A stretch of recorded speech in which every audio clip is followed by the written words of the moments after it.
Hi hello ಎಲ್ರಿಗೂ ನಮಸ್ಕಾರ. Welcome back to my YouTube channel ಅಮ್ಮನ ಕೈರುಚಿ. ನಾನಿವತ್ತು ನಿಮಗೆ ಒಂದು ಸ್ವೀಟ್ ರೆಸಿಪಿನ ತೋರಿಸ್ಕೊಡ್ತಾ ಇದ್ದೀನಿ. ಅತಿ ಸುಲಭವಾಗಿ ಮಾಡ್ಕೊಳ್ಬೋದು ಈ ಸ್ವೀಟ್ ರೆಸಿಪಿ. ಅದೇನಪ್ಪ ಅಂತಂದರೆ ಅವಲಕ್ಕಿ ಪಾಯಸ ಮಾಡೋದು ಹೇಗಂತ ತಿಳಿಸ್ಕೊಡ್ತಾ ಇದ್ದೀನಿ. ನಾನು ಒಂದು ಬೌಲಷ್ಟು ಅವಲಕ್ಕಿನ ತೊಗೊಂಡಿದ್ದೀನಿ. ಅದು ಮೀಡಿಯಮ್ ಸೈಜ್ ಇರೋ ಅವಲಕ್ಕಿನ ತೊಗೊಂಡಿದ್ದೀನಿ. ನಾನೀಗ ಒಂದು ಪಾತ್ರೆಯಲ್ಲಿ ಅವಲಕ್ಕಿನ ಹಾಕ್ಕೊಂಡು ಚೆನ್ನಾಗಿ ಹುರ್ಕೊತಾ ಇದ್ದೀನಿ. ಸ್ಲಿಮ್ಮಲ್ಲೇ ಇಟ್ಕೊಂಡು ಇವನ್ನ ಗರಿ ಗರಿ ಆಗೋವರೆಗೂ ಹುರ್ಕೊಬೇಕು. ಯಾಕಂದರೆ ಅವಲಕ್ಕಿ ಇಲ್ಲಾಂದರೆ ಸೀದೋಗಿಬಿಡುತ್ತವೆ. ಈ ಥರನೇ ಕೈಯಾಡಿಸ್ತಾನೆ ಇರಬೇಕು ಅವಲಕ್ಕಿನ. ಈಗ ಆಗಿವೇನಂತ ನೋಡ್ತಾ ಇದ್ದೀನಿ. ಸ್ವಲ್ಪ ಈಗ ನೋಡಿ, ಈ ಥರ ಇದ್ದರೆ ಇನ್ನೂ ಆಗಿಲ್ಲ ಅಂತ ಅರ್ಥನೇ. ಈಗ ಇನ್ನೂ ಸ್ವಲ್ಪ ಹುರ್ಕೊತಾ ಇದ್ದೀನಿ ಇವನ್ನ. ಈಗ ನೋಡಿ, ಮುಟ್ಟಿದರೆ ಎಷ್ಟು ಕ್ರಿಸ್ಪಿಯಾಗಿ ಬಂದಿವೆ. ಈಗ ಈ ಥರ ಆಗಿವೆ ನೋಡಿ, ಇದು ಚೆನ್ನಾಗಿ ಅವಲಕ್ಕಿ ಆಗಿವೆ. ಈಗ ಇವನ್ನ ನಾನು ಒಂದು ಮಿಕ್ಸಿ ಬೌಲಲ್ಲಿ ಹಾಕ್ಕೊತಾ ಇದ್ದೀನಿ.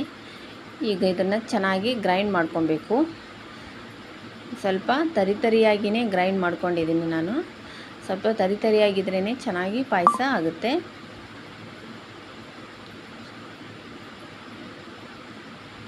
ನಾನೀಗ ಒಂದು ಬೌಲಲ್ಲಿ 1 ಕಪ್ಪಷ್ಟು ಹಾಲು ಹಾಕ್ಕೊತಾ ಇದ್ದೀನಿ.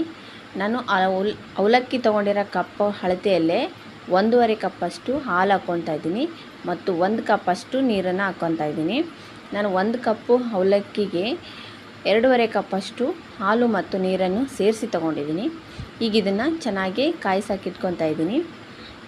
ಇದು ಕಾದ ನಂತರ ನಾವು ಅವಲಕ್ಕಿಗೆ ಹಾಕ್ಕೊಬೇಕಾಗುತ್ತೆ. ಅದು ಕಾಯಕ್ಕಿಟ್ಟಿದ್ದೀನಿ ಇಲ್ಲಿ. ಈಗ ಇದಕ್ಕೆ 1-2 ಟೇಬಲ್ ಸ್ಪೂನಷ್ಟು ತುಪ್ಪನ ಹಾಕ್ಕೊತಾ ಇದ್ದೀನಿ. 2 ಟೇಬಲ್ ಸ್ಪೂನಷ್ಟು ತುಪ್ಪ ಹಾಕ್ಕೊಂಡು ನಾನಿಲ್ಲಿ ದ್ರಾಕ್ಷಿ ಮತ್ತು ಗೋಡಂಬಿನ ಹುರ್ಕೊತಾ ಇದ್ದೀನಿ.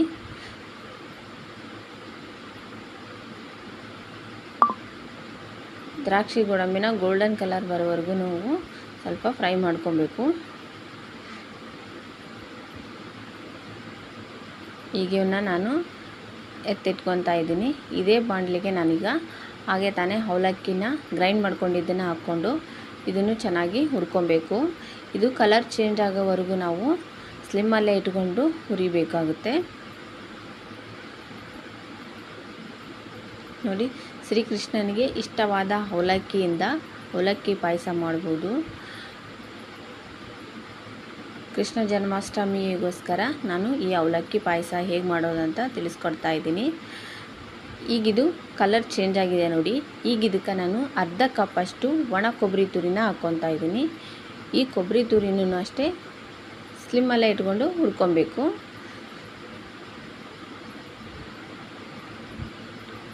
ಯಾರೇನೂ ನಮ್ಮ ಚಾನಲ್ಗೆ ಸಬ್ಸ್ಕ್ರೈಬ್ ಮಾಡ್ಕೊಂಡಿಲ್ಲ, ಈ ಕೂಡಲೇ ಸಬ್ಸ್ಕ್ರೈಬ್ ಮಾಡ್ಕೊಳ್ಳಿ. ಒಂದು ಲೈಕ್ ಮಾಡಿ, ಶೇರ್ ಮಾಡಿ, ಕಮೆಂಟ್ ಮಾಡಿ. ನಾನೀಗ ಇದಕ್ಕೆ ಚೆನ್ನಾಗಿ ಹುರ್ಕೊಂಡಿದ್ದೀನಿ. ಈಗ ಇದಕ್ಕೆ ನಾನು ಇಲ್ಲಿ ಕಾಯಕ್ಕಿಟ್ಟಿರೋಂಥ ಹಾಲನ್ನು ತಗೊಂಡು ಸ್ವಲ್ಪನೇ ಹಾಕ್ಕೊಂಡು ನಾನು ಅದನ್ನು ಕುದಿಸ್ಕೊಬೇಕು. ನೋಡಿ, ಹಾಲು ಹಾಕ್ಕೊಂಡಿದ್ದೀನಿ. ಇದು ಗಂಟಾಗುತ್ತೆ. ನಾವು ಸ್ವಲ್ಪ ಕೈ ಆಡಿಸ್ಕೊತಾನೆ ಹಾಲು ಹಾಕಬೇಕು ಅದಕ್ಕೆ.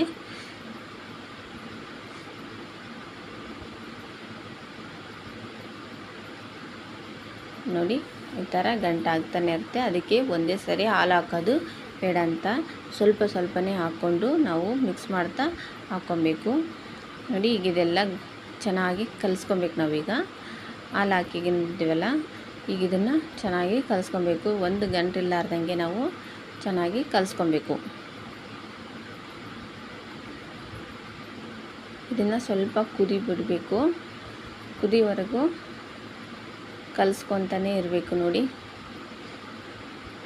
ಈಗ ಇದಕ್ಕೆ ನಾನು 3/4 ಕಪ್ಪಷ್ಟು ಸಕ್ಕರೆನ ಹಾಕ್ಕೊತಾ ಇದ್ದೀನಿ. ನಿಮಗೆ ಜಾಸ್ತಿ ಸ್ವೀಟ್ ಬೇಕಂದರೆ 1 ಕಪ್ಪಷ್ಟು ಹಾಕ್ಕೊಬೋದು. ಸ್ವಲ್ಪ ಕಡಿಮೆ ಸ್ವೀಟ್ ತಿನ್ನೋರು 3/4 ಕಪ್ಪಷ್ಟು ಸಕ್ಕರೆ ಹಾಕ್ಕೊಂಡ್ರೆ ಸರಿ ಹೋಗುತ್ತೆ. ಈಗ ಇದಕ್ಕೆ ಬೆಲ್ಲನೂ ಹಾಕ್ಬೋದು, ಆದರೆ ಬೆಲ್ಲನ ಕರಗಿಸಿ ಹಾಕಬೇಕು. ಹಾಗೆ ಹಾಕ್ಕೊಳೋದ್ರಿಂದ ಹಾಲಲ್ಲಿ ಅದು ಒಡೆದೋಗ್ಬಿಡುತ್ತೆ. ಈಗ ಇನ್ನೂ ಉಳಿದಿದ್ದ ಹಾಲನ್ನು ಹಾಕ್ಕೊತಾ ಇದ್ದೀನಿ ನಾನು. ನೋಡಿ, ಈ ರೀತಿ ಕುದಿಸ್ಕೊಬೇಕು ನಾವು ಸ್ಲಿಮ್ಮಲ್ಲೇ ಇಟ್ಕೊಂಡು. ನೋಡಿ ಈ ರೀತಿಯಾಗಿ ಆಗಿದೆ. ಈಗ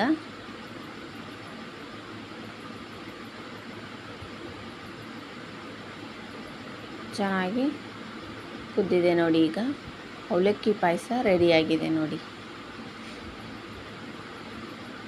ನಾವು ಆವಾಗೇ ಹುರಿದಿಟ್ಕೊಂಡಿರೋಂಥ ದ್ರಾಕ್ಷಿ ಮತ್ತು ಗೋಡಂಬಿನ ಹಾಕ್ಕೊತಾ ಇದ್ದೀನಿ ನೋಡಿ.